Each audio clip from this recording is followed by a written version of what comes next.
喜马拉雅山历来是修炼人很多的地方，从古至今，藏族人都以农牧业为主，人们过着淳朴的生活，人人善歌善舞，除此之外就是崇奉佛法。当时有个苦行修炼者叫密勒日巴，后来成为藏密白教的始祖。一天，密勒日巴在鸭笼地方的中腹牙库中宣讲大乘妙法，法会中有他的大弟子惹琼巴、济光惹巴、彦总惹巴、佛护日巴等登地以上的菩萨和来塞办、仙多玛等女弟子，以及许许多多的男女施主姓氏。此外还有长寿王空行母，以及正得红光成就的许多空行母和瑜伽行者。在那日前一天晚上，惹琼巴做了一个梦，在梦中他似乎到了乌金空行净土，那是一个多宝琉璃铸成的大城，城内全是穿着美丽的天衣，配着璎珞的人们和珠宝严饰的男女空行。他们虽都向惹琼巴微笑颔首，但却无一人与他说话。忽然，一个穿红色衣服的女郎亲热地向他招呼道：“师弟，你什么时候来的？欢迎欢迎。”惹琼巴举目一看，原来是从前在尼泊尔地布巴上师处一同学法的巴热玛。你来的真巧，不动如来现在正在此说法，如果你愿意听讲，我可以替你去向佛请求。惹琼巴兴奋地说道：“我多年以来就想朝见不动如来，今天能够听他亲自说法，正是千载难逢的机会，请你务必替我请求一下。”巴热玛请惹琼巴吃了一席丰盛的酒宴，他俩就一起往法会走来。那是一所宏大壮丽的宫殿，不动如来坐在中央的宝座上，相好庄严，非人类所能想象。法会中听法的神人大众如大海一样无量无边，惹琼巴从未见过这样广大殊胜的法会，他看见这种景象，心中真是说不出的快乐和兴奋。巴热玛对惹琼巴说道：“师弟，请你等一等，让我先去替你向世尊请求吧。”过了一会儿，不动如来慈悲地望着惹琼巴微笑。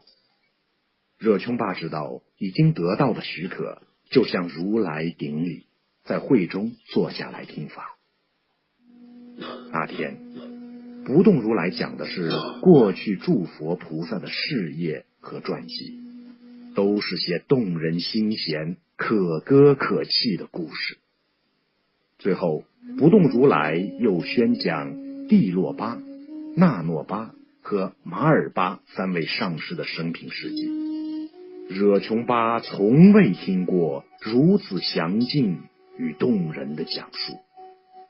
要散会的时候，不动如来对大家说道：“一切传记中最稀有、最伟大和最动人的，要算是密勒日巴的传记。明天你们再来听我继续讲吧。”惹琼巴听见几个人私自在谈论，如果还有比这些传记更稀有、更伟大的话，那真是不可思议了。另一个人说道：“今天我们听的这些佛菩萨的传记，他们都是多生多劫以来修行的结果，可是密勒日巴却在一生一世中就成就了与这些佛菩萨相等的功德，所以更为稀有啊。”又有一个人说：“像这样稀有的修炼传记，如果埋没了，岂不可惜？如果不为众生的利益来请求世尊讲法，岂不是我们做弟子的罪过吗？所以我们一定要恳切祈祷，请求上师如来讲说尊者的传记才是啊。尊者密勒日巴现在在什么地方啊？密勒尊者吗？他不在现喜净土，就在长寂光土吧。惹琼巴听了，心中想到，尊者现在明明是在西藏，为什么说在长寂光土呢？但无论如何，他们这些话分明是对我说的，我应该向尊者请求，讲说尊者的自传才对。正想到这儿，热巴玛亲热地拉着他的手，轻轻地摇着说道：师弟，你懂了吗？这时惹琼巴心中更为明白，却猛烈地由梦中惊醒了。那时天已快亮，惹琼巴心里十分欢喜，想到无尽刹土去听不动如来说法虽为可贵，但是与上师在一起乃更为可贵，更为稀有。这次到无尽刹土去听讲法，是上师加持的力量。那里的人说尊者在长寂光土或现喜净土，我们却以为尊者是在西藏。其实上师的身口意与十方诸佛等无差别，功德事业不可思议。我一向以为尊者只在西藏，与我们没有什么不同，一样的过着人的生活。哪里知道尊者早已成佛，法身遍满宇宙，报化身变化更是不可思议。我们自己的业障深重，所以见圣人一如见凡夫，真是污蔑了圣者。昨晚的梦不是一个寻常的梦，是巴热玛和其他空行叫我向尊者请法的暗示，我一定要向上师请求。想到这里，心中升起了无比的信心，就合掌当胸，至诚的祈求上师。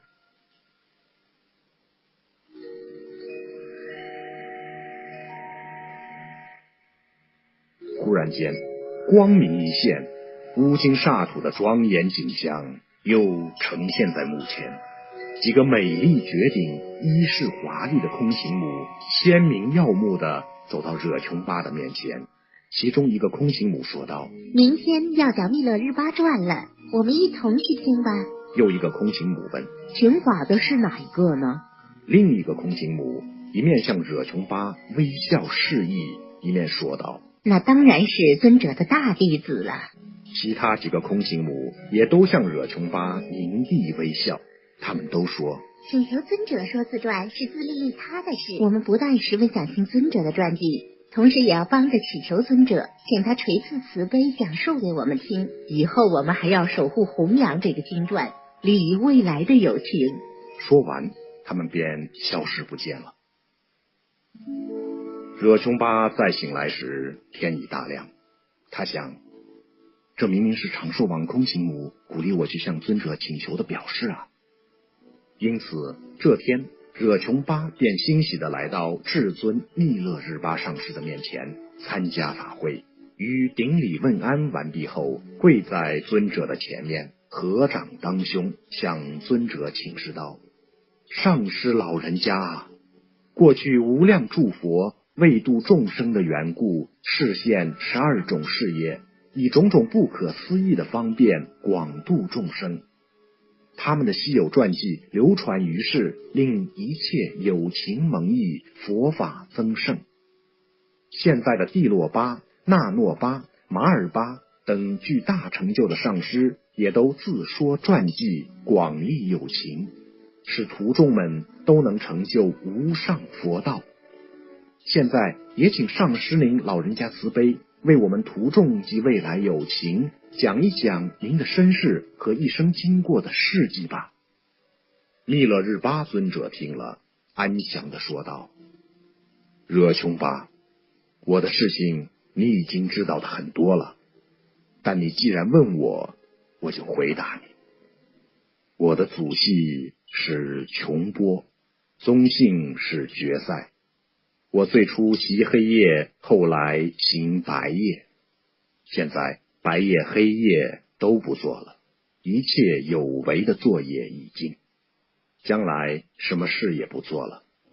这些事情如果详细说来，有许多是要令人痛苦的，也有许多是令人欢笑的。说来话太长，可以不必讲了吧。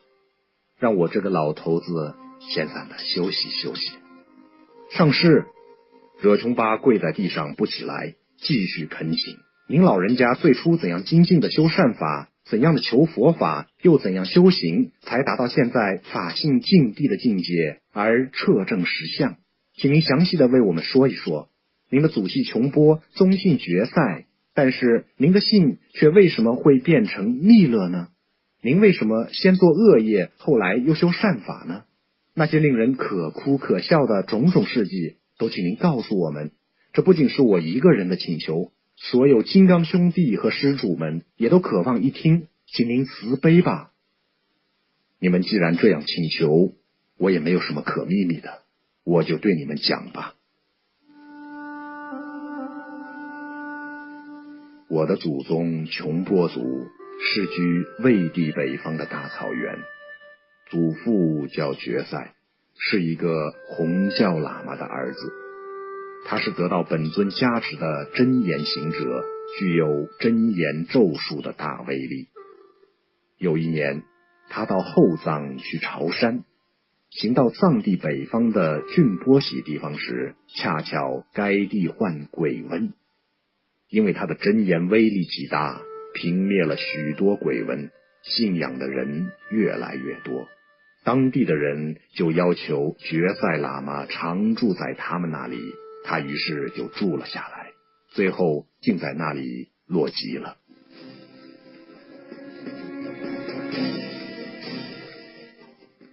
又一年，该地来了一个大厉鬼，到处作怪害人。有一家人平素是最不信仰觉赛喇嘛的，这个大厉鬼就在这一家兴妖作怪，牛马死的死，跑的跑，人也个个害病。白日见鬼，种种不祥的怪事天天出现。无论请什么医生来治病，病都好不了；请什么喇嘛来降妖，不但妖降不住，做法的反都被这个大厉鬼弄得狼狈不堪。最后在毫无办法的时候，有一个朋友就对那家人说道：嗨，你们还是去找一找觉赛喇嘛吧，别人是不中用的。那家人就说：只要能把疮治好，狗油也得用了。哎，好吧，就去请他来吧。于是就派人去请觉赛喇嘛来。觉赛喇嘛还没有走到这家人的帐篷时，远远的就看见大厉鬼了。大厉鬼一见觉赛，拔腿就跑。觉赛喇嘛神威顿发，高声叫道：大厉鬼，我是琼波觉赛，专门喝鬼魔的血，抽鬼魔的筋，有本事站住，不要跑。说着向大厉鬼飞奔赶来。大厉鬼一见，吓得浑身颤抖，大声叫道：可怕可怕，密了密了。觉赛跑到大厉鬼面前，大厉鬼缩作一团，动也不敢动，颤巍巍地说道：喇嘛，你所去的地方我没有敢去啊，这个地方你从来不来，所以我才赶的，请您饶命啊。觉赛喇嘛就命大厉鬼发誓，从此不再害人。大厉鬼只得对觉赛喇嘛起誓，喇嘛就把他放了。以后这个大厉鬼附在另一个人身上说道：密勒密勒，这个人好厉害哟，我一辈子都没有这样的害怕过，好厉害呀，密勒密勒。因此觉赛喇嘛的名气就更大了，大家给他起了一个绰号叫密勒喇嘛，以为虔诚信仰的意思。渐渐的，密勒就变成为他这一家的宗姓了，密勒喇嘛的称号就这样的出了名。琼波觉赛的独子有2个儿子，长子叫密勒多顿生给，生给又有一个独子叫做金刚狮子。却说金刚狮子生性极好赌博，尤其喜欢掷骰子。他赌术极精，每至必赢。有一天，一个流浪江湖的大骗子来到郡波喜这地方，他的赌术精绝，以赌博为生，赢了很多钱。听说金刚狮子爱赌博，便约他掷骰子。那一天，那赌徒为了要试探金刚狮子的技巧，只是下了小小的赌注，而且故意输给金刚狮子。第二天，这骗子施展身手，很轻易的就将金刚狮子的赌注赢了。金刚狮子从未如此惨败过，心里非常不服，就约那骗子再赌，对骗子说：明天一定要赢回我输的本钱，你敢跟我再赌吗？当然，骗子毫不在乎的回答。第3天、第4天、第5天，骗子不知是故意还是运气不好，接连3日都输给了金刚狮子。于是骗子向金刚狮子提出了最后决定性的挑战。金刚狮子，这些日子我天天输，明天我想我们双方均将全部财产，牛马田地羊毛财物还有衣服首饰等都用来做赌注，请村人作证，签订合同，做一次最后的较量，输赢都不许反悔。不知你是否同意和我建一个最后的高下？金刚狮子毫不犹豫的就同意了。第2天，村中的人验证了双方的赌注，围视着他们。他们俩紧张的掷着骰子，终于是金刚狮子输得一无所有。在这种情形之下，金刚狮子只得离开家乡族人，到外面去流浪了。他的父亲多顿生给就带了他来到芒地共通间的加俄泽地方，在那里落了籍。多顿生给精咒术，能降妖又善治病，他就极以谋生，收入颇为不错。金刚狮子也从此改邪归正，断绝赌博的恶习，一心一意的做生意。冬天把羊毛运到南方去卖，夏天到北方大牧场上去买牛羊。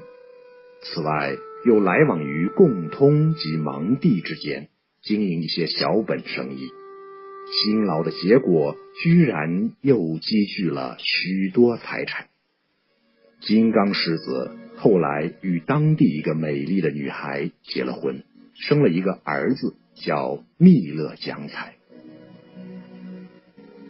这时，多顿生给已经很老，因病去世了。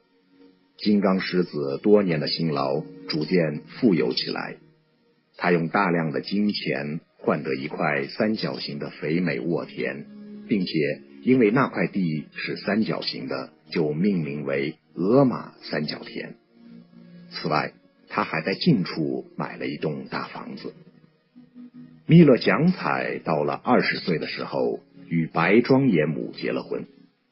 白庄严母是当地一位富豪的女儿，聪明能干，一家人就在富裕美满的环境下过着快乐的日子。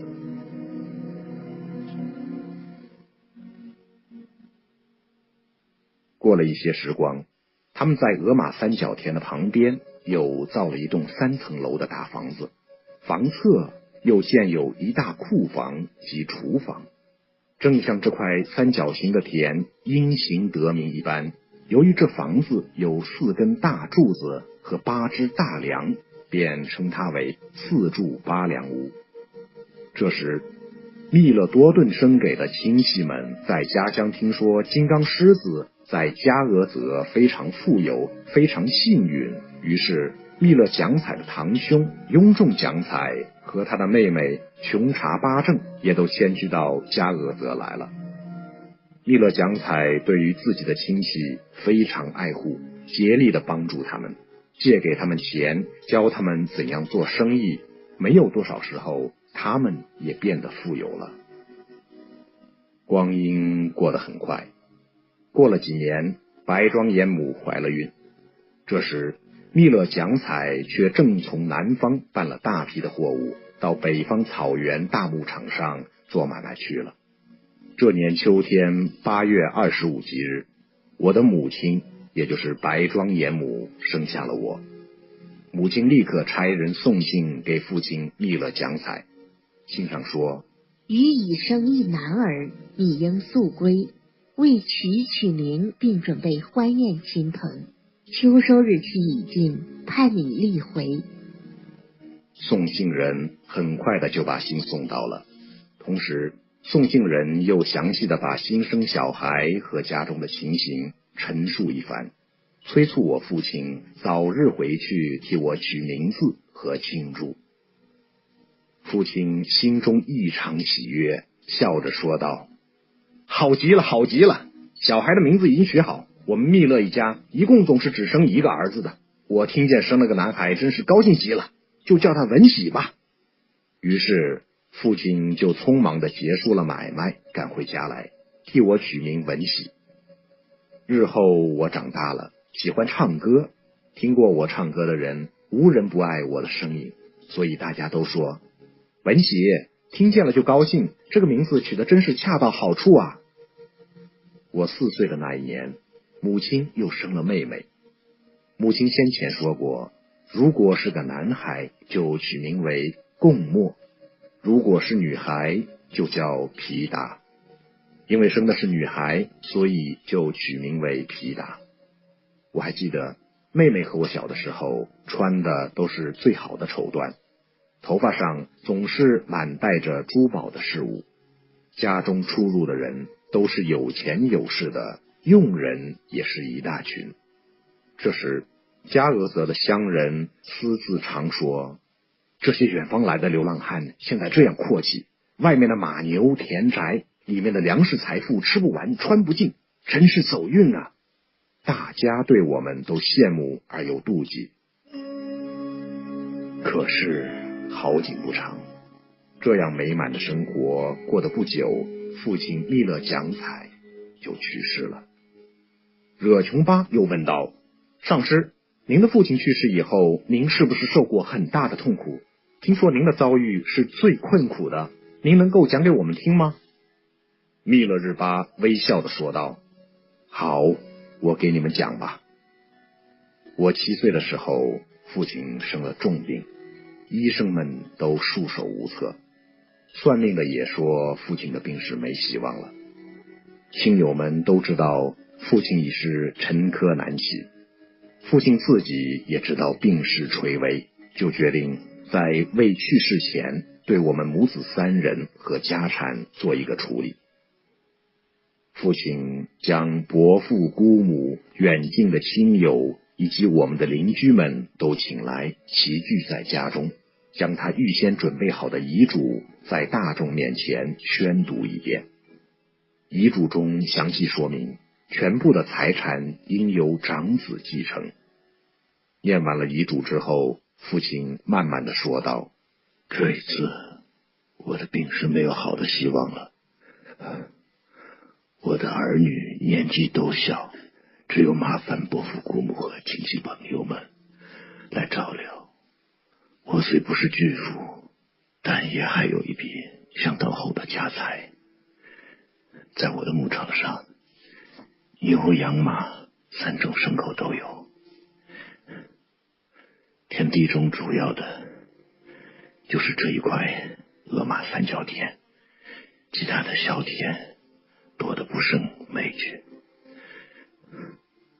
楼下的马厩里有牛，有羊，有驴子，楼上有家具，有金银做的古玩，有珠宝，还有松耳石，有丝绸的衣服，还有五谷杂粮的仓库。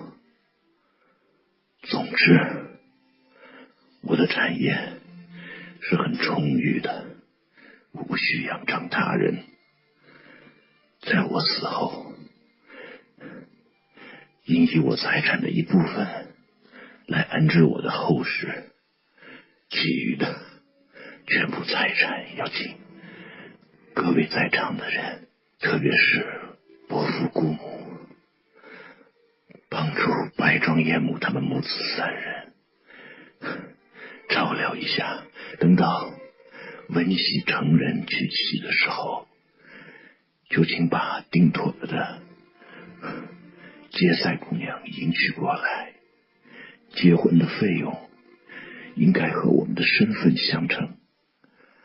到了那个时候，我的财产是应该由文喜来承管，他们母子3人的生活请伯父姑母加以照料，请各位关心，